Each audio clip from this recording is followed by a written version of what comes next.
Hello friends, welcome to Kalamadi IAS and KS YouTube channel.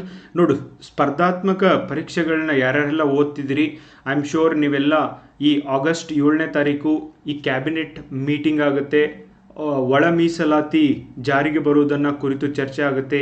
ಇದು ಇಲ್ಲೇ ಮುಗಿದು ಬಿಡುತ್ತೆ ಅಂತಾನೂ ಕೂಡ ಬಹಳಷ್ಟು ವಿದ್ಯಾರ್ಥಿಗಳು ಅಂದ್ಕೊಂಡಿರಬಹುದು. ಅದರೊಳಗೆ ಏನೂ ತಪ್ಪಿಲ್ಲ. ನಿಮಗೆ ಕಾಲ್ ಫಾರ್ಮ್ ಬೇಕಾಗಿದ್ದಾವೆ ಆ್ಯಂಡ್ ಒಳ ಮೀಸಲಾತಿ ವಿಷಯ ಮುಗಿಯೋಣ ಮಾಡ್ತೀನಿ ಅಂತ ಸರ್ಕಾರ ಹೇಳಿದೆ. ಆದರೆ ನೋಡಿ, ಇವತ್ತಿನ ನ್ಯೂಸ್ ಪ್ರಕಾರ ಸಚಿವರಲ್ಲೇ ಮೂಡದ ಒಮ್ಮತ, ಒಳ ಮೀಸಲಾತಿ ಜಾರಿ ಮತ್ತೆ ಮುಂದೂಡಿಕೆ ರಾಜ್ಯ ಸರ್ಕಾರ ಅಂತ ಬಂದಿದೆ ಗೈಸ್. ಅವರವರೊಳಗೆ ಭಿನ್ನಾಭಿಪ್ರಾಯ ಇರೋದು ಸರ್ವೇ ಸಾಮಾನ್ಯ.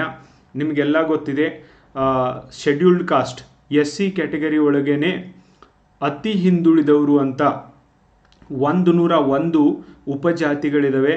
ಆ ಎಲ್ಲ ಉಪಜಾತಿಗಳಿಗೂ ಕೂಡ ಮೀಸಲಾತಿ ದೊರೀಬೇಕು ಅನ್ನುವಂಥ ಕಾರಣಕ್ಕಾಗಿ ಮತ್ತು ಇರುವಂಥ 17% ಮೀಸಲಾತಿಯನ್ನು ಈ ಎಲ್ಲ ಉಪಜಾತಿಗಳ ನಡುವೆ ಹಂಚಬೇಕು ಅನ್ನುವಂಥ ಕಾರಣಕ್ಕೆ ಯಾರ್ಯಾರು ಯಾವ ಉಪಜಾತಿಗಳು ಹಿಂದುಳಿದಿದ್ದಾವೆ ಅವಕ್ಕೆ ಎಷ್ಟೆಷ್ಟು ಮೀಸಲಾತಿಯನ್ನು ಕೊಡಬೇಕು ಮತ್ತು ಸುಪ್ರೀಂ ಕೋರ್ಟಿನ ಗೈಡ್ಲೈನ್ಸ್ನ ಫಾಲೋ ಮಾಡಬೇಕು ಅನ್ನೋ ಕಾರಣಕ್ಕೆ ನಾಗಮೋಹನ್ ದಾಸ್ ಅವರ ಒಂದು ಸಮಿತಿಯನ್ನು ರಚಿಸಲಾಗಿತ್ತು. ಇವರು 1700 ಪೇಜಸ್ನ ಒಂದು ರಿಪೋರ್ಟ್ನ ಕೊಟ್ಟಿದ್ದಾರೆ. ಇರುವಂಥ ಒಟ್ಟು 17% ಮೀಸಲಾತಿಯನ್ನು 5 ವರ್ಗಗಳಾಗಿ ವಿಂಗಡಣೆ ಮಾಡಿದ್ದಾರೆ. ಪ್ರವರ್ಗ ಎ ಅಂತ ಮಾಡಿದ್ದಾರೆ, ಅದಕ್ಕೆ 1% ಒಳ ಮೀಸಲಾತಿ. ಪ್ರವರ್ಗ B 6% ಮೀಸಲಾತಿ. ಪ್ರವರ್ಗ C 5% ಮೀಸಲಾತಿ. ಅಂದರೆ ಅವರು ಹಿಂದುಳಿದಿರಬೇಕು, ಶೈಕ್ಷಣಿಕವಾಗಿ ಆರ್ಥಿಕವಾಗಿ ಹಿಂದುಳಿದವರಿಗೆ ಈ ಒಂದು ಮೀಸಲಾತಿಯನ್ನು ಕೊಡಬೇಕು ಅಂತ ಕೂಡ ಇವರು ಹೇಳಿದ್ದಾರೆ. ಪ್ರವರ್ಗ C 5%, D E ಕೂಡ ಇದೆ. ಮತ್ತು ಇನ್ನು ಪರಿಶಿಷ್ಟ ಎಡ ಸಮುದಾಯಗಳು ಅಂತ ಇದೆ, ಅವ್ರಿಗೆ 6% ಸಿಗಬೇಕು ಅಂತ ಕೂಡ ಇವರು ಹೇಳಿದ್ದಾರೆ. ಬಲ ಸಮುದಾಯಕ್ಕೆ 5%. ಅಂದರೆ ಇವರು ಡಿಮಾರ್ಕೇಷನ್ ಮಾಡಿದ್ದು, ಇವರು ಸಪ್ರೇಷನ್ ಮಾಡಿದ್ದು. ಒಟ್ಟು 17% ಮೀಸಲಾತಿಯನ್ನು ಈ ಥರ ಹಂಚುವುದರ ಮೂಲಕ ಸಾಮಾಜಿಕ ನ್ಯಾಯವನ್ನು ಇವರಿಗೆ ಒದಗಿಸಬೇಕು ಅನ್ನುವಂಥ ಕಾರಣಕ್ಕಾಗಿ ಈ ಸಮಿತಿಯನ್ನು ಅಪಾಯಿಂಟ್ ಮಾಡಿದರು. ಇದನ್ನು ಜಾರಿಗೆ ತರ್ತಾರೆ ಅಂತ ಎಲ್ಲ ಎಕ್ಸ್ಪೆಕ್ಟೇಷನ್ ಇತ್ತು. ಆದರೆ ಇವತ್ತು ನಡೆದಂಥ ಸಚಿವ ಸಂಪುಟ ಸಭೆಯಲ್ಲಿ ಒಮ್ಮತದ ಅಭಿಪ್ರಾಯ ಬಂದಿಲ್ಲ. ಇದರೊಳಗೆ ನೀವು ಯಾರೂ ಶಾಕ್ ಆಗುವ ಅವಶ್ಯಕತೆ ಇಲ್ಲ, ಹೆದರುವಂಥ ಅವಶ್ಯಕತೆ ಇಲ್ಲ. ಈ ವಿಷಯ ಅಷ್ಟು ಈಸಿಯಾಗಿ ಮುಗಿಯುವಂಥದ್ದು ಅಲ್ಲ. ಒಂದೇ ಒಂದು ಸರ್ತಿ ಚರ್ಚೆ ಮಾಡಿ ಒಳ ಮೀಸಲಾತಿನ ಇಂಪ್ಲಿಮೆಂಟ್ ಮಾಡುವಂಗಿತ್ತು ಅಂದರೆ ಕಳೆದ 78 ವರ್ಷಗಳ ಸ್ವತಂತ್ರ ಭಾರತದಲ್ಲಿ ಇದನ್ನು ಯಾವಾಗೋ ಮಾಡ್ತಿದ್ರು. ಸೊ ಹಾಗಾಗಿ ಈ ಮೀಸಲಾತಿ ಅಂತ ವಿಷಯಗಳಲ್ಲಿ ಒಂದು ಬಿಟ್ಟು 10 ಸರ್ತಿ ಚರ್ಚೆ ಮಾಡುವಂಥ ಅವಶ್ಯಕತೆ ಇರ್ತದೆ ಗೈಸ್. ಸೊ ಆದ್ದರಿಂದ ಯಾರೂ ಇದ್ರ ಬಗ್ಗೆ ಬೇಜಾರು ಮಾಡ್ಕೊಳ್ಳೋ ಅವಶ್ಯಕತೆ ಇಲ್ಲ. ನೀವು ಯಾರೂ ಓದೋದನ್ನು ಬಿಡುವಂಥ ಅವಶ್ಯಕತೆ ಇಲ್ಲ.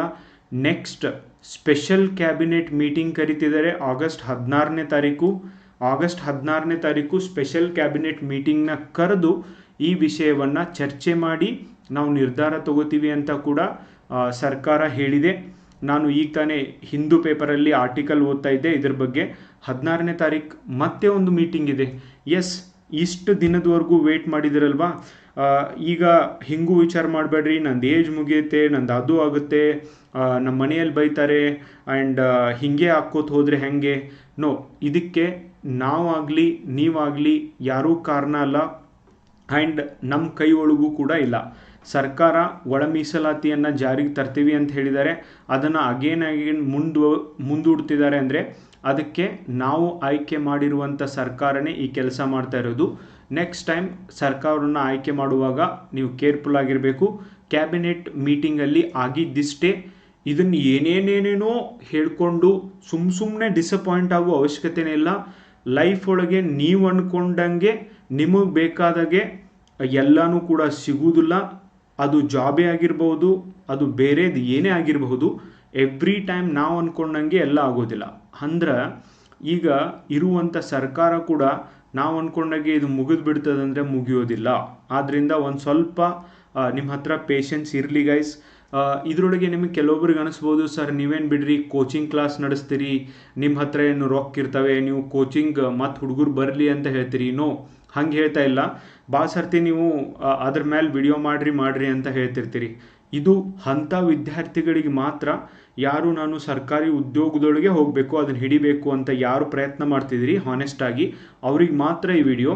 ಆಮೇಲೆ ಯಾರಿಗೆ ನಿಮ್ಗೆ ಅನಿಸುತ್ತೆ ನನಗೆ ಬೇರೆ ಚಾಯ್ಸ್ ಇದ್ದಾವೆ, ನಾನು ಬಿಸ್ನೆಸ್ ಮಾಡ್ತೀನಿ, ನಾನು ಕೃಷಿ ಮಾಡ್ತೀನಿ, ನಾನು ಏನು ಬೇಕಾದರೂ ಮಾಡ್ಬೋದು ಅಂತಲೂ ಕೂಡ ಕೆಲವೊಬ್ರಿಗೆ ಅನಿಸ್ತಿರುತ್ತೆ. ನಾನು ಹೇಳ್ತಾ ಇದ್ದೀನಿ, ಪ್ಲೀಸ್ ಡೂ ಇಟ್. ನಿಮ್ಗೆ ಏನು ಮಾಡ್ಬೇಕನ್ಸುತ್ತೆ ಅದನ್ನು ಮಾಡಿರಿ. ಓಕೆ, ಸೊ ಇದನ್ನೇ ಅಂತ ಕೂಡಬೇಡ್ರಿ. ಆದರೆ ಕೆಲವೊಂದಿಷ್ಟು ಹಾನೆಸ್ಟ್ ಸ್ಟೂಡೆಂಟ್ ಇದ್ದಾರೆ, ಎಸ್ ನನಗೆ ಅವೆಲ್ಲ ಫೀಲ್ಡ್ ಬೇಡ, ನಾನು ಇಲ್ಲೇ ಏನಾದರೂ ಮಾಡಬೇಕು ಅಂತ. ಅವರು ಹೆದರುವಂಥ ಅವಶ್ಯಕತೆ ಇಲ್ಲ, ಡಿಸಪಾಯಿಂಟ್ ಆಗುವಂಥ ಅವಶ್ಯಕತೆ ಇಲ್ಲ. ಐ ಆಮ್ ಶೋರ್ ಲೈಕ್ ಒಂದು ಸಾರ್ತಿ ಕ್ಯಾಬಿನೆಟ್ ಮೀಟಿಂಗ್ ಆದರೆ ಇವೆಲ್ಲ ಮುಗಿದು ಬಿಡೋಂಗಿಲ್ಲ. ಇನ್ನೂ 16ನೇ ತಾರೀಕು ಅಂದಿದ್ದಾರೆ, ಅದನ್ನು ಮತ್ತೊಂದು ಮೀಟಿಂಗ್ಗಳಿಗೂ ಕೂಡ ಮುಂದೆ ಹಾಕ್ಬೋದು. ಆಮೇಲೆ ಇದನ್ನು ಹರಿಬರಿ ಒಳಗೆ ಇಂಪ್ಲಿಮೆಂಟ್ ಮಾಡೋದು ಸರಿಯಲ್ಲ ಅಂತ ಕೂಡ ನನಗನ್ಸುತ್ತೆ. ಯಾಕಂದರೆ ಅದೇ ಒಂದು ಈಗ ಏನು ಒಳ ಮೀಸಲಾತಿ ಕೊಡ್ತಿದ್ದಾರೆ, SC ಕ್ಯಾಟಗರಿ ಒಳಗೇನೆ 50% ಜನ ಒಳ ಮೀಸಲಾತಿ ಬೇಕು ಅಂತಿದ್ದಾರೆ, 50% ಜನ ಒಳ ಮೀಸಲಾತಿ ಬೇಡ ಅಂತಿದ್ದಾರೆ. ಯಾಕೆ ಕೆಲವೊಂದಿಷ್ಟು ಜನ 50% ಜನ ಬೇಕು, ಕೆಲವೊಂದಿಷ್ಟು ಜನ ಬೇಡ ಅಂತಿದ್ದಾರೆ? ಹಿಂದೆ ಯಾರು ಉಳಿದಿದ್ದಾರೆ ಅವ್ರ ಜನಾಂಗದೊಳಗೆ ಅವರು ಮೀಸಲಾತಿ ಬೇಕು ಅಂತಿದ್ದಾರೆ. ಯಾರು ಆಲ್ರೆಡಿ ಮುಂದುವರೆದಿದ್ದಾರೆ ಆ್ಯಂಡ್ ಸುಪ್ರೀಂ ಕೋರ್ಟ್ ಏನು ಹೇಳಿದೆ, ಕೆನೆಯ ಪದರವನ್ನು ಅಪ್ಲೈ ಮಾಡಬೇಕು ಅಂತ ಹೇಳಿದೆ. ಕೆನೆಯ ಪದರ ಅಂದರೆ ಏನು? ಯಾರ್ದು ಫ್ಯಾಮಿಲಿ ಇನ್ಕಮ್ 8 ಲಕ್ಷಕ್ಕಿಂತ ಜಾಸ್ತಿ ಇದೆ ಅವರಿಗೆ ಒಳ ಮೀಸಲಾತಿ ಮೀನ್ಸ್ ಮೀಸಲಾತಿ ಅಪ್ಲಿಕೇಬಲ್ ಆಗೋದಿಲ್ಲ, ಇವನ್ SC ಇದ್ದರೂ ಕೂಡ. ಇದನ್ನು ಇಂಪ್ಲಿಮೆಂಟ್ ಮಾಡು ಅಂತ ಹೇಳಿದ್ದಾರೆ.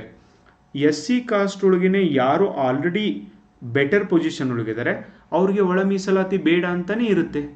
ಓಕೆ, ಹೀಗೆ ಪರ ಮತ್ತು ವಿರೋಧ ವಾದ ವಿವಾದಗಳು ಬರೋದು ಸಾಮಾನ್ಯ. ಆ್ಯಂಡ್ ಪ್ರಜಾಪ್ರಭುತ್ವ ದೇಶದೊಳಗೆ ನಾವಿದ್ದೀವಿ, ಇವು ಬರಲೇಬೇಕು. ಹಾಗಾಗಿ ನನ್ನ ಉದ್ದೇಶ ಇಷ್ಟೇ ಗೈಸ್, ನನ್ನ ಒಂದು ಸಿನ್ಸಿಯರ್ ಅಡ್ವೈಸ್ ಇಷ್ಟೇ, hold on, take a deep breath and wait for some time. ಇನ್ನೂ ಸ್ವಲ್ಪ ದಿನ ಕಾಯಿರಿ, ಇದು ಮುಗಿಯುತ್ತೆ. ನೋಡಿ, ಇವತ್ತು ಕಲ್ಯಾಣ ಕರ್ನಾಟಕದ PDO ರಿಸಲ್ಟ್ ಬಿಟ್ಟಿದ್ದಾರೆ. Processes are going on. Only ರಾಜ್ಯ ಸರ್ಕಾರದ ನೋಟಿಫಿಕೇಶನ್ ಬರ್ತಾ ಇಲ್ಲ, ಆದರೆ ಕೇಂದ್ರ ಸರ್ಕಾರದ್ದು ರಿಸಲ್ಟು ಎಲ್ಲ ಬರ್ತಿದ್ದಾವೆ. Please try to understand. So ನಾನು ಇಷ್ಟು ಕ್ಲಿಯರ್ ಮೆಸೇಜ್ನ ನಿಮಗೆ ತಲುಪಿಸ್ಬೇಕಾಗಿತ್ತು. ಇವತ್ತು ಮೀಟಿಂಗ್ಗಳು ಹಿಂಗಾಗೈತಿ. 16ನೇ ತಾರೀಕು ಮತ್ತೆ ಮೀಟಿಂಗ್ ಮಾಡ್ತಾರೆ, ಅಲ್ಲಿ ತನಕನೂ ಕಾಯಿರಿ. ಅದು ಅಷ್ಟೇ ಅಲ್ಲ, ಅದು ಇಂಪ್ಲಿಮೆಂಟೇಷನ್ ಆಗುವವರೆಗೂ ಕಾಯಿರಿ. ನಿಮಗೆ ಬೇಕಂದ್ರೆ 16ನೇ ತಾರೀಕು ಮೀಟಿಂಗ್ ಆದಮೇಲೆ ಮತ್ತು ಅಪ್ಡೇಟ್ ಬೇಕು ಸರ್ ನಮಗೆ, ನಾವು ಎಲ್ಲೋ ಬೇರೆ ಊರೊಳಗಿರ್ತೀವಿ ಅಂದರೆ, yes I will help, definitely I will try my best. ಅವತ್ತು ನಾನು ನಿಮಗೆ ಹೆಲ್ಪ್ ಮಾಡೋಕ್ಕೆ ಡೆಫಿನೆಟ್ಲಿ ಪ್ರಯತ್ನ ಮಾಡ್ತೀನಿ. And stay calm and cool guys. ನಿಮ್ಮ ಕೆಲಸ ಏನಿದೆ ಓದೋದು ಬರೆಯೋದು ಅದನ್ನು ಮಾಡಿರಿ ಅಂತಾನೆ ನನ್ನ sincere advice. Thank you so much for watching the video. Bye, take care.